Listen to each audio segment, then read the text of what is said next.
SEO, what we know and what split testing has shown us.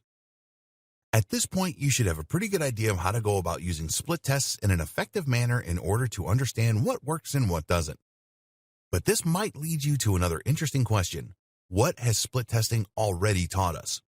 Can you simply follow the advice from other people's split testing?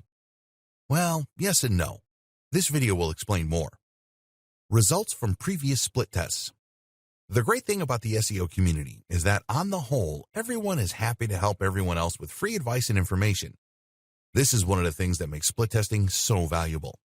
When a company takes the effort to run tests on hundreds of their pages, they can obtain some useful information that can be used by the entire internet marketing industry until Google changes its algorithms. Split tests are already being used right now, and they can tell us some really interesting things about effective SEO that may come as a surprise. One such discovery shared on MOZ, a blog about internet marketing, was that using keywords with high search volumes doesn't always result in better performance. Will Critchlow tried inserting more popular key phrases into the meta tags and content of existing pages, and found that in many cases those pages saw a drop in organic traffic of as much as 20%. Why? One possible explanation is that these terms, while popular for search, hurt the CTR of those pages in the SCRPs. Another possibility is that this had to do with Google's rank brain algorithm, its attempt to understanding meaning more than explicit keywords. Whatever the case, if a page is performing well with a less popular keyword, you should probably leave it as it is. This actually perfectly underscores some points we've discussed previously in this training. For one, the multivariable nature of SEO and Google's algorithms means that while recommendation might sound good on paper, it doesn't always translate in the real world, especially now that Google pays close attention to signals from users, such as bounce rate and CTR. It also shows us how using not just one, but multiple types of split tests can help yield better results.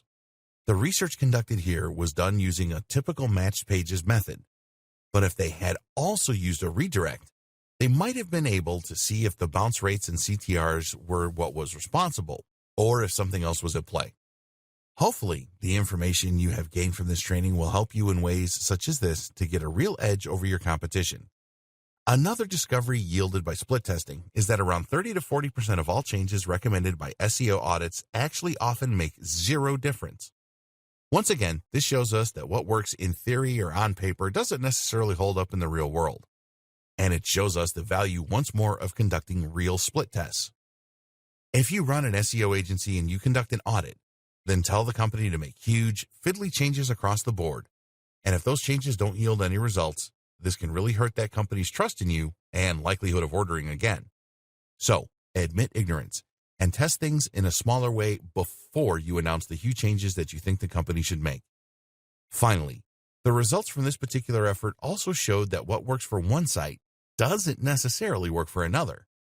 This could be impacted by everything from industry to competition to writing style.